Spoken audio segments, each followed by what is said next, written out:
우선 높이에 대한 욕심을 버리셔야 해요. 이게 가장 중요합니다. 미련을 못 버리시는 분들 노노노 안 됩니다. 이런 생각은 떨쳐버리셔야 해요. 안녕하세요. 성형외과 전문의 닥터 줄리쌤입니다. 코가 너무 작아서, 낮아서, 퍼져서 했던 코 수술인데 염증 때문에 혹은 구축 때문에 소가리만 줄곧 하시다가 끝코, 마지막 코 수술을 생각하고 계신다면 이 영상 꼭 보시기를 바라요. 보통 두 가지 경우 중에 하나세요. 코 수술 후 숨쉬기가 너무 불편해서 혹은 구형 구축이나 염증 같은 부작용이 심해서 원래 코로 돌아가고 싶다라는 경우십니다. 이런 분들은 다시는 염증 걱정 안 하고 싶고 최대한 이전 코 모양 혹은 자연스러운 모양이 되고 싶어 하는 것이 공통적인 특징이세요.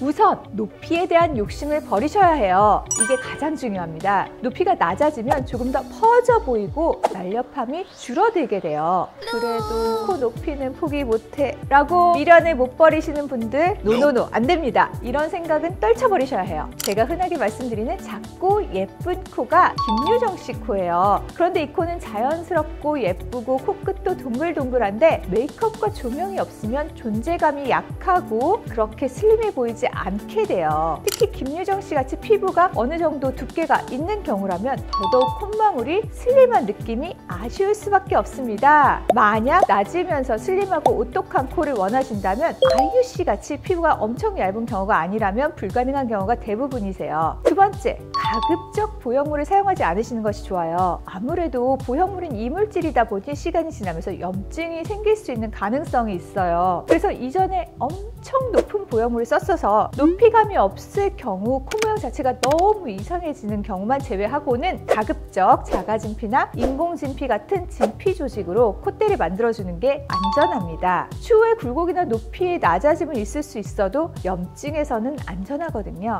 여기서 간혹 자가늑연골로 콧대를 하면 안전하지 않아요? 라고 하시는데 절대 아니에요. 자가늑연골은 피부 바로 아래에 있는 경우에는 외부의 영향에 쉽게 노출되어서 석회화가 잘 일어나요. 연골 표면이 모래알 뿌린 듯이 까칠해지게 되는 건데요. 이렇게 되면 콧대 굴곡도 많이 나타나게 되고 또 코는 어느 정도 움직임이 있어야 하는 조직인데 뼈처럼 변해버리기 때문에 움직이지 않는 부자연스러운 모양이 되기 쉽습니다. 자가늑연골로 콧대를 하는 경우는 구축코 중에서도 매우 심한 케이스면서 5mm 이상의 보형물이 필요한 경우에만 고려하는 것이 좋습니다. 세 번째, 가급적 기존 연골을 재사용하고 자가연골 사용을 원칙으로 하되 기둥은 튼튼해야 합니다. 코의 피부와 점막이 이미 한번 흉살 반응을 일으켰던 조직이기 때문에 원래 코보다 더 튼튼한 기둥이어야 원래 모양에 가까운 형태를 유지할 수 있습니다. 코안 점막 쪽이 염증이나 구형 구축의 원인이 아니고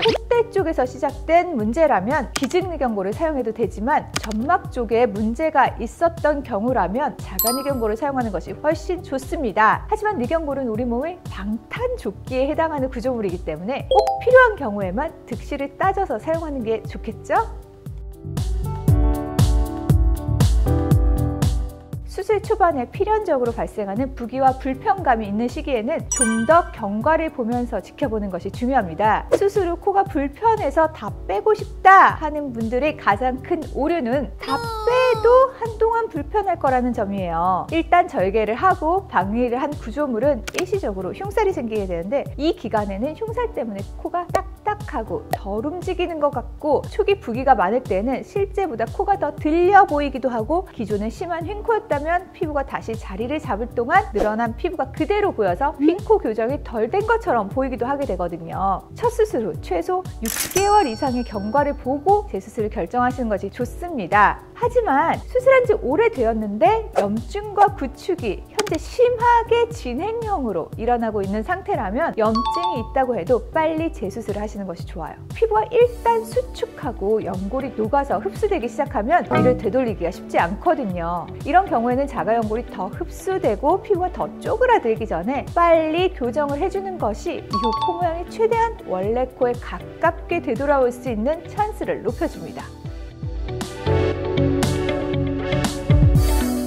우선 그러면 수술을 한다고 바로 내가 원하는 모양이 나오는 것도 아니고 내가 신경 쓰이던 불편감이 없어지는 것이 아니라는 점이에요. 수술을 하면 바로 매직처럼 모든 게 원래대로 돌아올 거라는 기대는 잠시 접어두시고 회복 과정을 지켜보시는 것을 부탁드려요. 그리고 간혹 끝코 성형이라고 다시는 코 성형 안 하신다고 다 빼버리고 아무것도 안 하고 싶다고 하시는 분들 계시는데, 원래 모양이 되는 게 아니라 예전보다 더 낮고 퍼진 코가 된다는 거, 못생긴 코가 아니라 예전 코, 자연스러운 코로 되돌아가고 싶으신 거라면 절대 그냥 빼버리기만 하시면 안 돼요.